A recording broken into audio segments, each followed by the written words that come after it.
बिस्मिल्लाहिर्रहमानिर्रहीम। नाज़रीन, आप देख रहे हैं प्रोग्राम अज़मतनामा और मैं हूं आपका होस्ट अज़मत खान। नाज़रीन, मुलाज़मीन के हुकूक नामी इस प्रोग्राम में आज हम एक दफ़ा फिर बहस करेंगे EOBI के हवाले से। EOBI की मुख्तलिफ़ स्टोरीज़ हमने गुज़िश्ता दिनों आपके सामने रखी हैं और आज हम EOBI इदारे के हवाले से बात करेंगे, इसमें होने वाली करप्शन के हवाले से बात करेंगे और ख़ुसूसन आज हम बात करेंगे सुप्रीम कोर्ट में आज भी काज लिस्ट पे था, लेकिन फिर वो केस तारीख़ आगे चली गई है उसकी। अब नेक्स्ट समात जब भी होगी फिर बताएंगे। 40 अरब रुपए का मेगा लैंड स्कैंडल जो था उसके हवाले से केस लगा हुआ था सुप्रीम कोर्ट ने, लेकिन वो फिर नागुज़ीर वजूहात की वजह से या जो भी उसको आप कह सकते हैं वो आगे चला गया। इस हवाले से खुसूसी तौर पर आज फिर स्टूडियो में हमारे साथ मौजूद हैं मोहतरम इसरार अयूबी साहब। अस्सलाम वालेकुम सर, आप इस हवाले से थोड़ा सा बताइएगा, ये जो सुप्रीम कोर्ट में मेगा लैंड स्कैंडल था 40 अरब रुपए का, 40 अरब रुपए का, ये था क्या, इसका पस मंज़र क्या है, ये थोड़ा सा बताइएगा। और उससे पहले ये आप बता दें कि इसकी समाअत होनी थी सुप्रीम कोर्ट में काफ़ी अर्सा बाद, तो ये मुलतवी हो गई है, ये इस पे थोड़ा सा बताएं पहले। शुक्रिया रहमानी साहब। आज की समाअत की वजह तो अदालती निज़ाम है कि कॉज लिस्ट में पहले इसका केस का शामिल था, उसके बाद जो है कॉज लिस्ट जो है वो कैंसिल हो गई। अब ये समाअत देखें कब होती है। ये 3 इसमें जजेस थे, 3 रुकनी बेंच था ये। जी, मतलब बड़ा केस था, इसलिए शायद इसके 3। तो ये इसका पस मंज़र थोड़ा सा बताइएगा कि क्या है। पस मंज़र ये है, UBI में एक के बाद दीगर कई स्कैम स्कैंडल हुए। ये जो ज़फ़र इकबाल गोंदल जो चेयरमैन थे UBI के, उनके दौर में सिया दौर में बड़े बड़े सिया कारनामे जो हैं UBI में हुए, जिसमें 400 अफराद की सियासी बुनियादों पे भर्ती की गई थी, जिन्हें सुप्रीम कोर्ट ऑफ पाकिस्तान ने 17 मार्च 2014 को बरतरफ किया था। उसके बाद उसी दौरान में उन्होंने जो UBI की इन्वेस्टमेंट है, उसके इन्वेस्टमेंट के नाम पर पेंशन फ़ंड की इन्होंने एक 18 के करीब अराज़ी और इमलाक पाकिस्तान के मुख्तलिफ़ शहरों में ख़रीदी थी, और तमाम की तमाम जो ये इन्होंने ख़रीदारी की थी, UBI के इन्वेस्टमेंट रूल्स हैं 1979 और PPRA रूल्स हैं किसी चीज़ की ख़रीदारी के, उस सब की खुल्लम खुल्ला इन्होंने इसकी खिलाफ वर्जी की थी। और ये जो मेगा लैंड स्कैंडल है, ये मंजर आम पे आया था। हमेशा की तरह UBI के जो मुहाफ़िज़ हैं Syed Mubashar Razi Jafri, general secretary UBI employees federation of Pakistan CBA है, तो उन्होंने ही इस मेगा लैंड स्कैंडल को एक टेलीविज़न प्रोग्राम के शो में बेनकाब किया था। और उसकी इतनी अहमियत थी कि दूसरे दिन जो ज़माने के चीफ जस्टिस है, जस्टिस इफ्तिखार मोहम्मद चौधरी साहब, उन्होंने इस पर एक सू मोटो लिया था जो आज तक ज़ेर समाअत है। तो इस पे तो इफ्तिखार चौधरी साहब का जो स्टाइल था सोमोटो लेने का और फिर वो सारा सिलसिला चलने का, तो उसी स्टाइल में शुरू में हम देखते हैं कि जब ये केस शुरू हुआ था तो फिर पकड़ दकड़ शुरू हो गई थी। ये ज़फ़र इकबाल गोंदल जा रहे हैं, तो ये DG इन्वेस्टमेंट जा रहे हैं, तो ये डायरेक्टर फाइनेंस जा रहे हैं, तो ये तो था मामला। उसके बाद हम देखते हैं कि जैसे जैसे सियासी पार्टियाँ मतलब चेंज होती रहीं या उनकी हुकूमत आती रही, तो हम देखते रहे कि ये लोग अपनी सियासी वफादारियाँ बदलते रहे और फिर इस केस की गिरफ्त जो है वो ढीली पड़ती रही। बिल्कुल ठीक एक तो ये चीज़ है। दूसरा, इसमें हमें ये बताइएगा कि इसमें जो लोग मुलव्वस थे ये कौन लोग थे और इनकी सियासी वाबस्तगियाँ किस तरफ थीं। इस सिलसिले में गुजारिश है रहमानी साहब कि इसमें भी वही लोग मुलव्वस थे जो 400 भर्तियों में मुलव्वस थे, यानी पाकिस्तान पीपल्स पार्टी की आला तरीन क़यादत, जिसमें आपका राजा परवेज़ अशरफ साहब, सैयद खुर्शीद अहमद शाह साहब और चेयरमैन ज़फ़र इकबाल गोंदल, वाहिद खुर्शीद कंवर इन्वेस्टमेंट एडवाइज़र, नजमुल साकिब सिद्दीकी ये फाइनेंशियल एडवाइज़र थे, और इसके अलावा बेशुमार सियासी शख्सियात हैं, इसमें पेशावर लोग हैं। मकसद इसमें एक पाकिस्तान के बड़े मशहूर आर्किटेक्ट भी इसमें शामिल हैं जिन्होंने इसकी वैल्यूएशन की थी। तो ये इन्होंने कराची, लाहौर, सक्खर, इस्लामाबाद और चकवाल में इंतहाई कम कीमत जो अराज़ी होती है, फ़र्ज़ कीजिए कुछ 2 करोड़ की है, तो इन्होंने उसको 2 अरब रुपए में ख़रीदा था। जब ये सुप्रीम कोर्ट ने सू मोटो लिया तो वो सुप्रीम कोर्ट ऑफ पाकिस्तान ने FIA को अहकामात दिए थे इसकी तहक़ीक़ात के।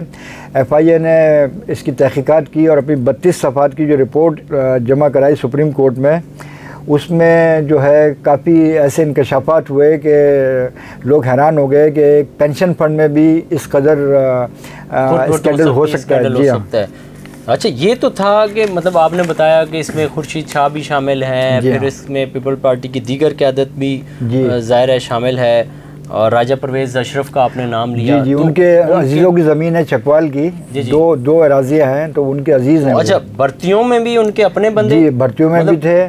उनका दामाद भर्ती हुआ, बिल्कुल उनका दामाद भर्ती हुआ, इनके अजीज़ रिश्तेदार खुर्शीद शाह के भर्ती हुए, और फिर साथ में इन्होंने ये इस तरह से भी चूना लगाया कि अपनी सस्ती ज़मीनें महंगे दामों भी बिल्कुल इदारे को बेच दी।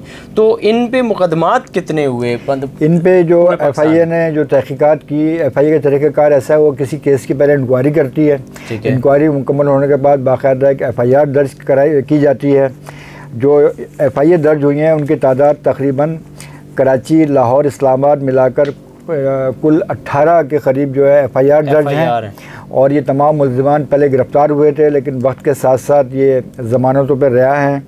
और उनमें एक साहब हैं, उनका नाम है आसिफ आज़ाद, वो उनका तो भर्ती भी मैं समझता हूँ मशकूक तरीके से हुई थी, तो वो उनके ख़िलाफ़ सिर्फ जो है 8 के करीब FIR हैं, FIA की 8 FIR, ठीक है। और वो अडियाला जेल में तकरीबन 18 माह तक जो है कैद भी रहे हैं, ठीक है, लेकिन और वो काफ़ी अर्सा मुअत्तल रहे, लेकिन न जाने क्यों उनको जो अब बहाल करके UBI में डायरेक्टर बैंकिंग के ओहदे पर, यानी कि दूध का जो रखवाला है एक बिल्ला, इस तरह उनको जो है इनके बारे में मैं आपको ये बताऊं कि गुज़िश्ता दिनों हम एक निजी महफिल में बैठे थे, FIA के भी कुछ लोग थे, तो जैसे ही इस शख्स का नाम आया तो उन्होंने कहा कि अच्छा इनका बैकग्राउंड बड़ा मजहबी है, मतलब ये मजहबी कराने से ताल्लुक़ रखते हैं, आसिफ आज़ाद साहब। तो मैं चौंक गया वहाँ पे कि एक शख्स जिस पे 8 FIR हों, फिर वो जेल काट के आया हो, मुस्तनद किस्म का मतलब क्राइम रिकॉर्ड है इनका, मतलब इससे ज़्यादा मुस्तनद क्या होगा कि ख़ुद FIA ने इंक्वायरी करने के बाद इन पे मुकदमा किया, तो इसका मतलब है मुस्तनद हो गए क्रिमिनल ना।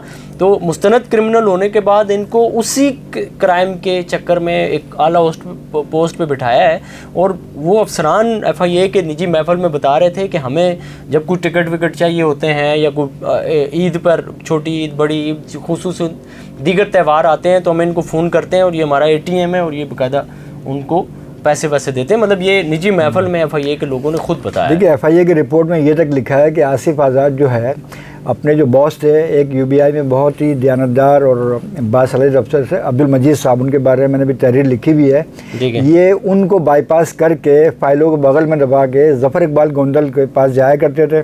और इनका ताल्लुक़ भी मैं आपको बताऊं, इनका ताल्लुक़ चकवाल से है, और जो दोनों ज़मीनें चकवाल की हैं राजा परवेज़ अशरफ के अजीज़ों की, उस पर UBI की जानिब से इनके दस्तखत हैं, ठीक है, आसिफ आज़ाद के। तो मतलब कोई ये तो जाफरी साहब को हम किसी दिन प्रोग्राम में बुलाएंगे, उनसे पूछेंगे कि आप दोबारा से कोर्ट में जाएं और एक पिटीशन इनके ख़िलाफ़ करेंगे, भाई ये शख्स कैसे मतलब इतने बड़े होते पर बैठा दिया। और अब्दुल मजीद साहब ने ज़फ़र इकबाल गोंदल की जितने भी गैर कानूनी अहकामात थे उनको नहीं माना, उसके नतीजे में उनको जबरी रुख़सतें भेज दिया गया, और 20 साल तक उन्हें उनकी जो जायज़ तरक्की ना उससे महरूम किया गया। लेकिन ये जूनियर अफसर था, ये आप बताइए कि उसकी आज अल्हम्दुलिल्लाह अब्दुल मजीद साहब जो है पुरसुकून ज़िंदगी गुजार रहे हैं, और ये जो आसिफ आज़ाद ज़फ़र इकबाल गोंदल, और आखिरत में तो आप इससे अंदाज़ा लगाएं, इन्होंने इन ज़मीनों पर ख़रीदारी करके जो कमीशन वसूल किया उसकी तादाद भी करोड़ रुपये तक पहुँचती है। ज़बरदस्त हो गया। और ये अच्छा, दूसरा मैं इसमें अर्ज़ करूँ कि ये 10 साल से चल रहा है सो मोटो, लेकिन इसमें अभी तक UBI को कोई कामयाबी नहीं हुई है, बल्कि इसमें ये हुआ कि अफसरान के TADA है,